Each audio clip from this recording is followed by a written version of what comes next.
It is said that terrible disasters befall anyone who plays or listens to this solo piece. The Dark Sonata, a composition rumored to be written by the devil himself. Piano, violin, flute, and harp. The scores written for these 4 instruments are not merely an urban legend. We know this because there are survivors who have actually heard the melody and glimpsed hell itself. Melody, a music hunter in the Hunter Association. Once, she heard only a single phrase of the flute's first movement, played by a friend. That brief moment was enough to ravage her body and transform her into her current appearance. The friend who played the piece reportedly died instantly, blood bursting from their entire body. Why does music kill people? And why did melody alone survive, albeit in a grotesque form? Here, a compelling hypothesis emerges. Could the true nature of this piece be a parasitic beast that possesses humans through sound? Just like the goo ritual of the Kakin Empire, Nen can sometimes behave like a living organism, parasitizing a host. The score of the Dark Sonata may contain the powerful Nen of the Dark King, and the act of performance might serve as a ritual to break its seal. The nature of this curse bears a striking resemblance to a viral pandemic, or perhaps the cursed videotape from the horror movie The Ring. The performer becomes the host to summon the devil's Nen into this world. And those who hear the tone become new carriers. Why did the friend who played it die, while Melody, who only listened, survived? Perhaps the performer had their life energy completely drained as the source of the Nen, whereas Melody, as a listener, was kept alive merely to serve as the next vector for the infection. However, there is an inexplicable aspect to this curse. In exchange for her altered appearance, Melody gained a hearing ability that transcends human limits, allowing her to hear heartbeats and discern psychological states, as well as unique Nen abilities. This can be interpreted as a result of vows and limitations in Nen, or a twisted form of equivalent exchange for the immense risk she undertook. Her small, rounded body, and the way she constantly hides her arms, suggesting the skin has mutated into something dreadful. Is this really just a disease? It is possible that even now, Nen beast, kin to the Dark King, continues to grow inside her body. If she continues to play healing music, it may be to soothe the darkness raging within her. What Melody seeks is not just a way to return to her original form. Her mission, as a survivor, may be to retrieve every scattered piece of this infection source to prevent any further victims. So, who is this Dark King who allegedly composed the Dark Sonata? Is it merely a nickname?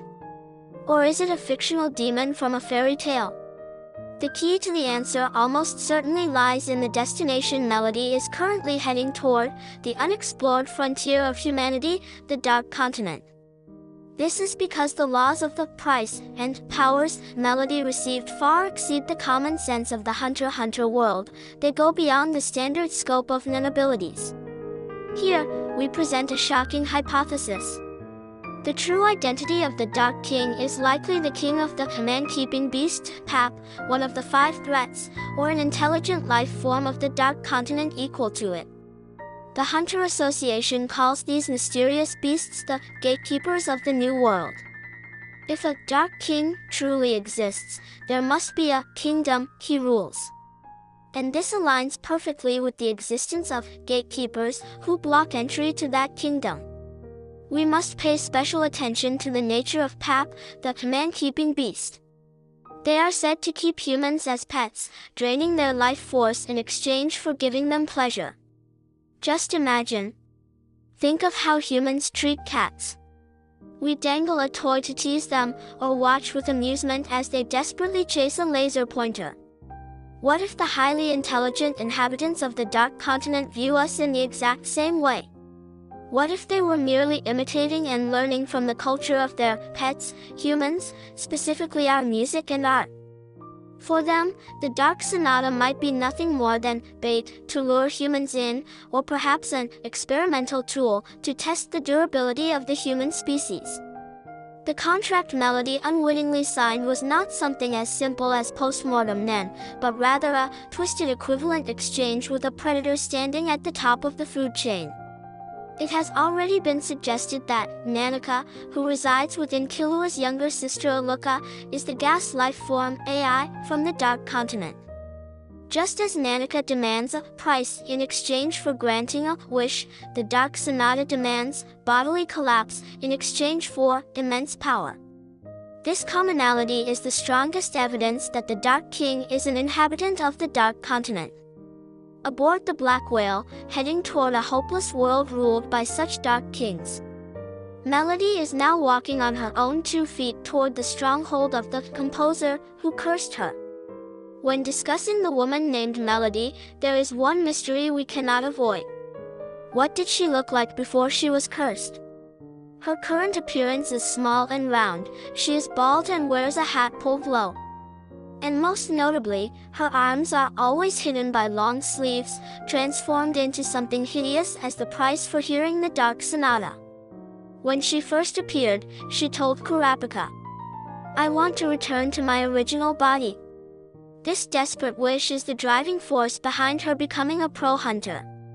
Conversely, this implies that her current appearance is drastically different from her original self, a state that has been severely damaged. Many readers and theorists have reached one conclusion. Was the former Melody a devastatingly beautiful woman? There is an interesting perspective that supports this theory. It is well known among fans that the author, Yoshihiro Togashi, is strongly influenced by Studio Ghibli works. Melody's character design likely reflects elements from Nausicaa of the Valley of the Wind or Princess Mononoke. We should look specifically at Ashitaka, the protagonist of Princess Mononoke. He, too, received a deadly curse on his right arm from a demon god, a being beyond human understanding. While that curse ate away at his body, it simultaneously granted him superhuman strength. Melody's situation overlaps perfectly with Ashitaka's. Touching the curse of the Dark King's music robbed her of her body, but in exchange, she gained godlike hearing capable of distinguishing heartbeats and grasping psychological states. If her model is a compassionate heroine like Nausicaa or a noble warrior like Ashitaka, it would not be strange if she once possessed a beautiful appearance that matched her immense talent. A tragedy where a young musician, possessing both talent and beauty, had everything stolen from her due to a single mistake. Her desire to return to her original body is not merely an obsession with beauty. It is a testament to her poignant atonement for the life that was unreasonably stolen from her, and for the friend who died protecting her. Perhaps the reason the flute she plays heals the hearts of listeners is that she herself knows deeper despair than anyone else. Melody's journey is a long and arduous battle to reclaim the self that was stolen. Is the score of the Dark Sonata a piece of a calamity brought back from the Dark Continent? Or is it a trap set by the Dark King to ensnare humanity? Aboard the Black Whale, or on the continent beyond, will Melody be able to find traces of the Dark King and break the curse? Will it require an exorcism by Nanika? The subjugation of the Dark King? Or perhaps sealing away every copy of the score? We cannot take our eyes off Melody's journey and the truth that awaits her.